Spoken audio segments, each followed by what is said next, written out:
Hello friend, welcome back my YouTube channel Roshni की पाठशाला। आज हम देखने वाले हैं घटना चक्र जीव विज्ञान से संबंधित 23वां क्लास, जिसमें हम देखने वाले हैं कवक जनित रोगों के बारे में। तो आज हम देखेंगे कवक यानी कि फंगस से होने वाले रोगों के बारे में, जो प्रीवियस ईयर के एग्जाम में पूछे गए क्वेश्चन को हम सॉल्व करेंगे। उससे पहले हम थ्योरी पोर्शन सॉल्व करेंगे, उसके बाद जो है एमसीक्यू क्वेश्चन सॉल्व करेंगे। तो फ्रेंड, अगर आप मेरे चैनल में पहली बार आ रहे हैं और आपने प्रीवियस क्लासेस नहीं देखा है तो जाकर घटना चक्र वाले प्लेलिस्ट में आपको देखने को मिलेंगे चैप्टर वाइज और टॉपिक वाइज क्लासेस। ठीक है, तो सारे क्वेश्चन जो इंपॉर्टेंट है आपको topic wise MCQ question provide किया जा रहा है, तो आप जरूर पढ़िएगा। आपके आगामी परीक्षाओं के लिए काफी महत्वपूर्ण है। ठीक है, तो इससे क्वेश्चन पूछे जा सकते हैं। तो चलिए हम जानते हैं कवक जनित रोगों के बारे में। कवक क्या है फ्रेंड? कवक जो है यूकैरियोटिक ऑर्गेनिज्म है, यानी कि बहुकोशिकीय जीव है। और ये जो है कवक की उत्पत्ति जो है लैटिन भाषा के शब्द फंगस से हुआ है, जिसका शाब्दिक अर्थ क्या है? मशरूम होता है। विज्ञान की वह शाखा जिसके अंतर्गत कवकों का जो है विस्तृत अध्ययन किया जाता है, उसको क्या कहा जाता है? माइकोलॉजी कहा जाता है। ठीक है, तो यह जो है काफी बार पूछा जाता है। और कवक इनमें जो है क्या होता है? जड़, तना, पत्ती का जो है क्या होता है? अभाव होता है। ठीक है, और ये जो है पैरासिटिक यानी कि पैरासिटिक मृतोपजीविक होते हैं, यानी कि दूसरे पर जो है आश्रित होते हैं भोजन के लिए। ठीक है, इनमें जो है जनन बीजाणुओं द्वारा होता है, यानी कि इनका जो जनन है, रिप्रोडक्शन है, वो किसके द्वारा होता है? स्पोर्स के द्वारा होता है।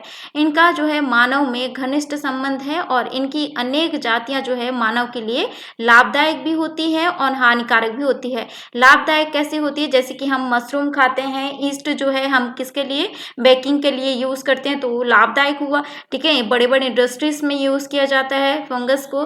ठीक है, जो लाभकारी भी होते हैं। बाकी जो हानिकारक जो फंगस होते हैं वो क्या करते हैं? हमारे और जीव जंतुओं में जो है बीमारियां उत्पन्न करते हैं। ठीक है, तो काफी हानिकारक भी होते हैं और लाभकारक भी होते हैं।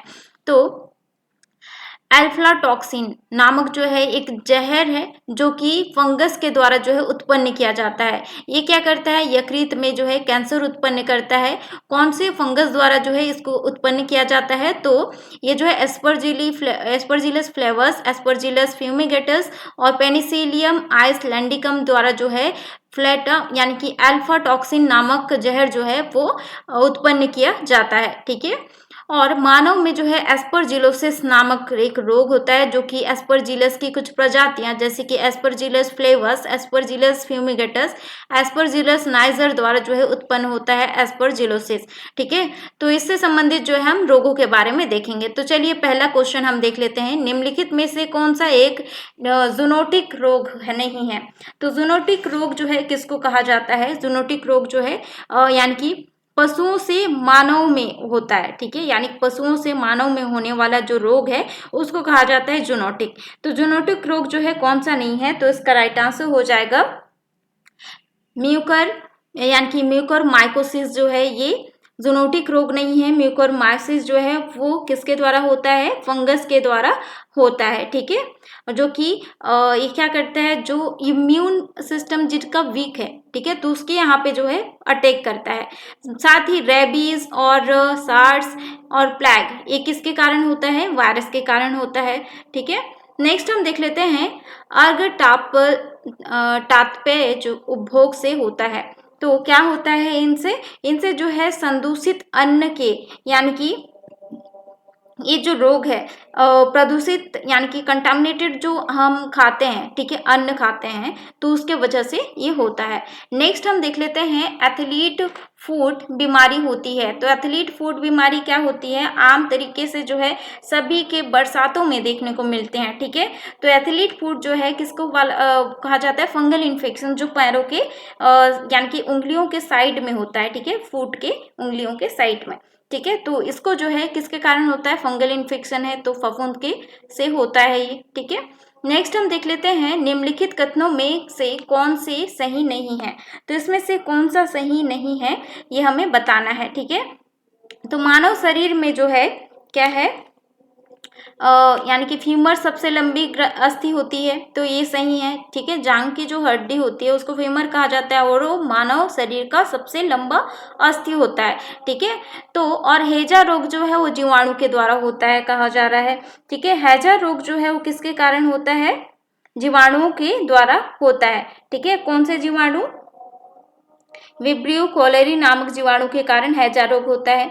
और एथिलीट फूड जो है रोग विषाणु के द्वारा होता है। अभी हमने देखा था एथिलीट फूड जो है वो फंगल इन्फेक्शन है। ठीक है, जो यानी कि रिंग वॉर्म टाइप जो यानी कि वो चमड़ी को सड़ा देता है ना। ठीक है, तो आप जो है आप जानते होंगे, तो एथिलीट फूड जो है उसको कहा जाता है। तो ये विषाणु के द्वारा न होकर जो है वो फंगस के द्वारा होता है। तो इसका राइट आंसर क्या हो जाएगा? कौन सा सही है? 1 और 2 सही है, तो इसका राइट आंसर हो जाएगा ऑप्शन सी। नेक्स्ट हम देख लेते हैं कौन सा रोग कवक के कारण होता है। तो इसमें से कवक का रोग जो है किसके यानी कि इनमें से कौन सा रोग है जो कवक के कारण होता है? तो इसका राइट आंसर हो जाएगा त्वचा का प्रदाह, यानी कि डर्मिटोटाइटिस जिसको कहा जाता है। ठीक है, तो त्वचा का वो रोग होता है, वो फंगस के कारण होता है। जबकि पोलियो और हैजा जो है किसके कारण होता है? बैक्टीरिया और वायरस के कारण। निम्नलिखित में से कौन सा रोग कवक जनित है? तो इनमें से कवक जनित रोग कौन सा है? गंजापन है।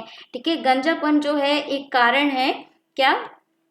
यानी कि फंगस रोग का। ठीक है, तो फंगस का यानी कि फंगस के कारण जो है गंजापन होता है। ठीक है, मनुष्य में अल्फाटॉनिक्स खाद्य विषाक्तन द्वारा मुख्यतः कौन सा अंग प्रभावित होता है? तो कौन सा अंग प्रभावित होता है? तो उसका राइट आंसर हो जाएगा यकृत को ये प्रभावित करता है। ठीक है, और ये अब मैंने बताया था अल्फाटॉनिक्स जो है वो किसके द्वारा उत्पन्न किया जाता है? फंगस के द्वारा है, जो कि एक विषैला पदार्थ है और मनुष्य में वो जो है इन्फेक्शन करता है। ठीक है, तो ये था फंगस रोग से संबंधित इंपॉर्टेंट क्वेश्चन आंसर। आशा करती हूँ आपके लिए काफ़ी इंफॉर्मेटिव रहा होगा। मिलते हैं नेक्स्ट क्लास में इंपॉर्टेंट क्लास के साथ, इंपॉर्टेंट टॉपिक के साथ। अन्य हम देखेंगे नेक्स्ट क्लास में परजीवियों से होने वाले रोगों के बारे में, यानी कि पैरासाइट से होने वाले रोगों के बारे में देखेंगे। ठीक है, तो नेक्स्ट क्लास में मिलते हैं।